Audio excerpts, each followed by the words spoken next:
पहिला त यसभन्दा अघिल्लो 2 दिन अगाडि संसदमा जुन किसिमले रासोपालाई बाइपास गरेर आफ्ना कुराहरू राख्न दिएन, हामी त्यसमा घोर आपत्ति जनाउन चाहन्छौं। रासोपा प्रतिपक्षको भूमिकामा छ, तर रासोपाका प्रतिपक्षमा हुनुका पनि आफ्ना मुद्दाहरू छन्। त्यसकारण रासोपा अरू कुनै दलको मुद्दा होइन, आफ्ना मुद्दाहरूमा जो जनताका मुद्दा हुन् त्यस मुद्दामा उभिएको छ। आफ्नै स्वतन्त्र अस्तित्व साथ रासोपा उभिएको छ। यसबारेमा हिक्का होस् भन्ने कुरा म सम्मानित सदनलाई बताउन चाहन्छु। जसले गर्दा हामीले हाम्रा कुरा स्पष्ट राख्न पाएनौं। हाम्रो कुरा राख्न नपाउँदै प्रमुख प्रतिपक्षले जे बोल्यो त्यसैलाई नै हाम्रै भाष्य हो भन्ने कुरा प्रमाणित गर्ने किसिमको जुन जालसाजीपूर्ण क्रियाकलाप भयो, हामीलाई त्यसमा आपत्ति छ। सम्मानित सभामुख महोदय मार्फत म यो कुरा स्पष्ट गर्न चाहन्छु र हामीले त्यतिखेर स्पष्ट गर्न पाएको भए त सजिलो हुन्थ्यो। र फेरि पनि म स्पष्ट गर्न चाहन्छु, प्रधानमन्त्रीले दिनुभएको अभिव्यक्ति घोर आपत्तिजनक छ। त्यसका लागि प्रधानमन्त्रीले स्पष्टीकरण दिनुपर्छ भन्ने हाम्रो धारणा हो। प्रधानमन्त्रीले खुलेर यसबारेमा बताउनु पर्नेछ, सदनलाई बताउनु पर्नेछ। हामीलाई लाग्छ कि हामीले यही सदनबाट अझ रासोपाको सभापतिका हैसियतले मेरो आफ्नै हस्ताक्षर छ र यही सदनबाट नेपाली जनताले चुनेको सदनबाट उहाँ त्यो हस्ताक्षर सहित प्रधानमन्त्री हुनुभएको भन्ने कुरामा हामी निर्धक्क थियौं, ढुक्क थियौं। तर प्रधानमन्त्रीले त छिमेकी राष्ट्रले बनाउने, प्रधानमन्त्री बनाउने सार्वभौम देशको अस्तित्वलाई नै एउटा प्रश्न खडा गर्ने किसिमले जुन अभिव्यक्ति दिनुभयो त्यो आपत्तिजनक छ। त्यो कुरा हामीले हाम्रो तर्फबाट हाम्रो ढंगले भन्न पाउनु पर्थ्यो सभामुख महोदय, त्यो हामीले भन्न पाएनौं। यसमा प्रधानमन्त्रीज्यूले स्पष्ट जवाब दिनुहुनेछ भन्ने विश्वास मैले लिएको छु र प्रधानमन्त्रीज्यूलाई पनि म अलिकति सचेत पनि हुन अनुरोध गर्न चाहन्छु कि कहिले चाहिँ उहाँ 35,000 लडाकु गो होइन 7,000 मात्र थियौं भन्नुहुन्छ, कहिले 5,000 को जिम्मा भन्नुहुन्छ, कहिले कम्फर्टेबल भन्नुहुन्छ, कहिले सरकार नै अरूले बनाएको भन्नुहुन्छ। आफ्नो भनाइमा अलिकति स्पष्ट हुन प्रधानमन्त्रीज्यूलाई म अनुरोध गर्न चाहन्छु। र विशेष गरेर अन्य मुद्दा त राजनीतिक कुरा होलान्, तर राष्ट्रिय स्वाधीनताको मुद्दा, राष्ट्रियताको सवालका मुद्दा र यो देशको सार्वभौमिकताको मुद्दामा चाहिँ यसरी फिर्ता लिनुपर्ने अथवा अप्ठ्यारो हुनुपर्ने अभिव्यक्तिका लागि भविष्यमा पनि सचेत हुनका लागि म प्रधानमन्त्रीज्यूलाई विनम्रतापूर्वक यहीँबाट अनुरोध गर्न चाहन्छु। र मिटर ब्याज सम्बन्धी अध्यादेशका विषयमा सभामुख महोदय हामीले हाम्रो धारणा स्पष्ट राखेका छौं। म अझै पनि यहाँ भन्न चाहन्छु, सत्ता पक्षका कुन दल र कुन नेताको स्वार्थका लागि त्यो अन्तिम दिनमा यहाँ ल्याइयो यो कुरा पनि स्पष्ट होस्। रासोपा मिटर ब्याज सम्बन्धी सरकारले अध्यादेश मार्फत ल्याएको यो विषयमा स्पष्ट छ, मिटर ब्याज पीडितहरूको पक्षमा छ, सरकारलाई साथ दिन तयार छ। तर किन त्यसलाई अन्तिम दिनमा ल्याइयो? कुनै पनि बेला कुनै पनि समयमा संसद अवरुद्ध हुन सक्ने यथार्थलाई हामीले जानेका छौं, बुझेका छौं। तर यो जान्दा जान्दै अन्तिम दिनमा ल्याइएको कुरामा विरोध गर्न चाहन्छ र रासोपा खडा भएको छ, उभिएको छ। बरु सत्ता पक्षभित्रको कुनै दल या दलका नेताहरूको जोगाउनतिर लागिरहेका छन् कि म स्पष्ट होस् भन्ने कुरा अनुरोध गर्न चाहन्छु। सम्माननीय सभामुख महोदय, यसलाई अझै पनि सभामुख महोदय महत्वपूर्ण विषय छ। सभामुख महोदय, यसलाई अझै पनि सरकारले चाहिँ यो अध्यादेश 0 मा गए पनि प्रतिस्थापन विधेयक मार्फत चाह्यो भने 15 दिनमा गर्न सक्ने व्यवस्था छ अथवा अन्य व्यवस्थाहरू छन्। इच्छुक दलले हामीले कमिटमेन्ट गरे जसरी आजै कमिटमेन्ट गरिदिए पनि भयो, हामी तयार छौं। यसलाई अगाडि बढाउनु पर्यो, पीडितहरूलाई पीडा दिनु भएन। यो संसदका धेरै कामहरू छन् सभामुख महोदय, म छोटकरीमा सकिहाल्छु। यो संसद 3 दलले बन्धक बनाउन मिल्छ, 3 दलले जे निर्णय गर्यो त्यही हो, अरू बाँकी रहेका मान्यज्यूहरूको। त्यसकारणले म यसमा हामी प्रतिपक्षमा छौं, प्रतिपक्षले उठाएका सही ठाउँमा प्रतिपक्षमा एक ढिक्का छौं, सरकारले गरेको राम्रो काममा सरकारलाई स्याबासी भन्न पनि हामी हिचकिचाउँदैनौं। त्यसकारणले हाम्रो आफ्नै ठाउँ छ, आफ्नै एउटा स्पष्ट धारणा छ। यी संसदले गर्नुपर्ने थुप्रै कामहरू छन् सभामुख महोदय। अहिले कयौं शिक्षा ऐन कहाँ गयो, अहिले निजामती ऐनको कुरा कहाँ गयो, प्रहरी ऐनको कुरा छ। यो मनी लन्ड्रिङको विषयमा देशलाई नै ब्ल्याकलिस्टेड गर्न सक्ने अवस्थासम्म पुगिरहेको छ। यत्रा कामहरू सदनमा छन्, सदनमा यत्रो कामहरू हुँदा शीर्ष नेताहरूको मुड चलेन रे उहाँहरूलाई भने यो सदन रोकिन्छ सभामुख महोदय? यो कदापि स्वीकार्य छैन सभामुख महोदय। जनताका मुद्दामा संसद रोकिन्छ भने रोकियोस्, तर नेताहरूको मुद्दामा पार्टीका मुद्दामा संसद रोकिने कुरालाई रासोपा स्वीकार गर्दैन सभामुख महोदय। त्यसकारणले यो अत्यन्त जरुरी कुरा हो। संसदीय समितिहरू नभएर यस्तो धेरै अप्ठ्यारो परिरहेको अवस्थामा यसलाई गम्भीरतापूर्वक लिइयोस् र हाम्रै दलले 3वटा संसद यो संकल्प प्रस्ताव समेत यहाँ दर्ता गरेको छ, त्यसमा पनि कहीँ कतै केही कारबाही भएको छैन। यो क्लोजिङको समय सभामुख महोदय, अहिले व्यापारीहरू यो असार मसान्तमा बैंकको ब्याज कसरी तिर्ने होला भनेर छटपटाइरहेको अवस्थामा उनका मुद्दा बोल्नुपर्ने छ। यहाँ कयौं राजनीतिक कर्मीहरू मैले निर्ममतापूर्वक भन्नुपर्ने हुन्छ, न व्यापार छ, न व्यवसाय छ, न जागिर गर्नुभएको छ, तै पनि शानको जिन्दगी बाँचिरहनु भएको छ। तर जसले व्यापार व्यवसाय जागिर गरेर बाँचेको छ, आज यो असार मसान्तमा बैंक ब्याज तिर्न नसकेर उहाँहरूको अवस्था दयनीय हुने अवस्थामा आएको छ। त्यसमा बोल्नु पर्दैन? मिटर ब्याज पीडितका बारेमा अगाडि बोल्नु पर्दैन? अहिले सहकारीले ठगेका मान्छेहरू कयौं मान्छेले आत्मदाह गरेका छन् सभामुख महोदय। यो माइती घरमा अहिले लाइन लागेर बसेका छन्, तिनका मुद्दामा बोल्नु पर्दैन? सदन रोकिन्छ भने जनताको त्यस्ता मुद्दामा रोकिन्छ। लाखौं मान्छेहरूलाई पीडित बनाएर बाटो अवरुद्ध छ। यो आपतकालमा के तयारी गरिएको छ सरकारले त्यसबारे अनभिज्ञ रहेर जति भन्नुपर्थ्यो। अहिले रोपाईको समयमा सभामुख महोदय 30% पनि रोपाई भएको छैन, खाद्य संकटको समस्या आएको छ। त्यस्ता विषयमा बोल्नु पर्दैन यो सदनमा? त्यसकारणले सभामुख महोदय, म गम्भीरतापूर्वक र विनम्रतापूर्वक अनुरोध गर्न चाहन्छु कि संसदको गरिमालाई केही दलहरूले आफ्नो जुङ्गाको लडाई बनाउनु हुँदैन।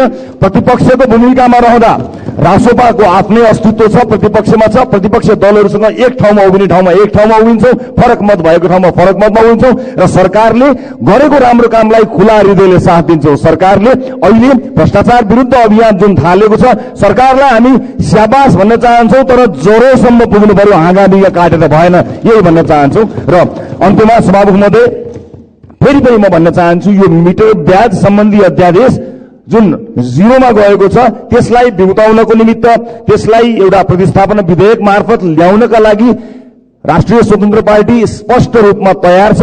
हामी तयार छौं। यो सदन तयार हुनु पर्यो जनताका यस्ता मुद्दाहरूलाई अगाडि बढाउनको निमित्त, कयौं ऐनहरूलाई लगाउनको निमित्त र संसदीय समितिहरूलाई पनि सुचारू गर्नको निमित्त तयार हुनु पर्यो भन्ने अनुरोध गर्दै आफ्नो भनाइ टुङ्ग्याउँछु। धन्यवाद। कि यो संसदमा केही राजनीतिक दलहरू मात्रै छैनन्, थुप्रै राजनीतिक दलहरू छन् योचोटि र निर्णायक तहमा छन्। अघिल्लो संसदमा अघिल्लो बैठकमा जुन प्रकारको रुलिङ भयो त्यसप्रति म चाहिँ खेद व्यक्त गर्न चाहन्छु, दुःख व्यक्त गर्न चाहन्छु। हामीले प्रधानमन्त्रीले एउटा पुस्तक विमोचनमा जे कुरा बोल्नु भएको थियो, प्रतिपक्षमा रहेका सबै राजनीतिक दलहरूले सामूहिक रूपमा त्यसको प्रतिवाद गरेका थियौं र त्यसको स्पष्टीकरण माग गर्न चाहेका थियौं। र त्यति मात्र होइन, यो नैतिकतासँग जोडिएको विषय हो र प्रधानमन्त्रीमा नैतिकता भन्ने चीज जीवित छ भने राजीनामा दिनुपर्छ भनेर हामीले भनेका थियौं। तर त्यो किन हामीलाई सभामुखबाट विचार राख्ने मौका किन प्राप्त भएन? त्यो दिन त्यो पद्धति मिचेर किन सत्तापक्षतर्फ बोल्ने क्रम घुमाइयो? त्यसप्रति म दुःख व्यक्त गर्न चाहन्छु र सभामुखको गम्भीर ध्यान आकर्षण गर्न चाहन्छु। सम्माननीय प्रधानमन्त्रीले कुनै बेला नेपालमा फलाना फलाना पार्टी मिलेर सरकार बनायो भने छिमेकीहरूको लागि कम्फर्ट, त्यो सत्ता बाहिर हुनुहुन्थ्यो। त्यसमा हामीले राजनीतिक रूपमा टिप्पणी गर्ने बाहेक अर्को विषय थिएन। बाबुराम भट्टराईले सरकारबाट निस्केर भन्नुभयो चाबी त अर्कैतिर रहेछ, बाहिर रहेछ भनेर भन्नुभयो। हामीले नोटिसमा लिने विषय मात्रै थियो। तर अहिले बहालवाला प्रधानमन्त्रीले कुनै एउटा व्यक्तिलाई देखाएर मलाई प्रधानमन्त्री बनाउन उहाँ पटक पटक दिल्ली जानुभएको थियो भनेर भन्नु निसन्देह आपत्तिजनक विषय हो। यो सामान्य कुरा होइन। र फेरि पनि भन्छु, नैतिकता भन्ने चीज जीवित छ भने उहाँले राजीनामा दिनुपर्छ। यो दबावले दिने कुरा, मागिने कुरा होइन। म यो सभालाई स्मरण गराउन चाहन्छु, अघिल्लो संसदमा कानून मन्त्रीले, तत्कालीन कानून मन्त्री शेरबहादुर तामाङले सानो बोली चिप्लिँदाखेरि नैतिकताको आधारमा राजीनामा दिनुभएको थियो। यो राष्ट्रको सार्वभौम सत्तासँग सम्बन्धित विषयमा यस प्रकारको अभिव्यक्ति आउनु सामान्य कुरा होइन र त्यसपछि झन् सत्ता पक्षबाट प्रधानमन्त्री स्वयंबाट र प्रधानमन्त्रीको प्रेस सल्लाहकारबाट प्रतिपक्षहरूलाई गम्भीर आक्षेप लगाउने ढंगले जुन अभिव्यक्ति आयो कि हामीले प्रधानमन्त्रीको राजीनामा माग गर्यौं, प्रधानमन्त्रीको अभिव्यक्तिको प्रतिवाद गर्यौं, त्यसलाई कहाँ जोडियो कि हामीले मिटर ब्याजीको विरुद्ध आउन लागेको विधेयक रोक्न खोजेको हो। हामी अहिले भ्रष्टाचारको विरुद्ध जुन कारबाही भइराखेको छ त्यसको विपक्षमा छौं, त्यस्तो अर्थ लगाउन खोज्यो। यो झन् गम्भीर आपत्तिजनक विषय छ। त्यसकारण म फेरि पनि भन्न चाहन्छु,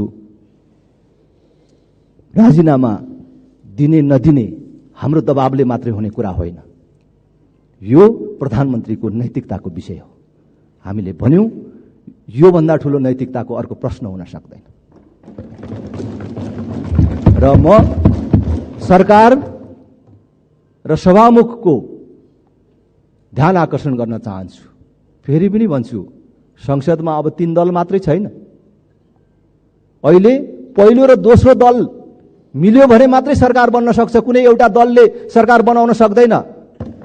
पहिलो र दोस्रो दल मिलेन भने अरु 2टा दल मिल्दा पनि सरकार बन्दैन। धेरै दल मिलेपछि मात्रै सरकार बन्छ र धेरै दलहरू छन् र अहिले जनताको नयाँ भावनाको प्रतिनिधित्व गर्ने थुप्रै दलहरू छन्। नयाँ जनादेशका साथ आएका राजनीतिक दलहरू छन्। घरिघरि 3 राजनीतिक दल, 3 नेता बसेर सबै राजनीतिक विषयको निर्णय गर्न पाइँदैन। त्यो कुरा हाम्रो लागि मान्य हुन्न। यहाँ कोही कसैको निर्णयको भारी बोकेर हिँड्न तयार छैन भन्ने कुरा म सभामुख महोदयलाई आग्रह गर्न चाहन्छु। हामीले राष्ट्रियतासँग सम्बन्धित विषयमा प्रश्न उठाउँदाखेरि र संसद अवरुद्ध गर्दाखेरि र संसद अवरुद्ध हुँदाखेरि हामीलाई अभियोग लगाउने, हामीले अध्यादेश पारित हुन नदिएको, विधेयक पारित हुन नदिएको अभियोग लगाउने सरकारलाई म स्मरण गराउन चाहन्छु। त्यो अन्तिम दिनै मात्रै त्यो मिटर ब्याजसँग सम्बन्धित विधेयक ल्याउनु पर्ने कारण के थियो? कुन मनसायका साथ त्यस्तो काम गरियो? 7 महिना भयो संसद चलेको, एउटा विधेयक पारित गराउने तर्फ सरकार किन अग्रसर भएन? के हाम्रो कारणले हो? अहिले समितिहरू नेतृत्वविहीन भएको हाम्रो कारणले हो? के कारणले त्यो रोकिएको? त्यसकारण म फेरि पनि भन्छु, अन्तिममा प्रधानमन्त्रीमा नैतिकता भन्ने चीज जीवित छ भने राजीनामा दिनुपर्छ। धन्यवाद।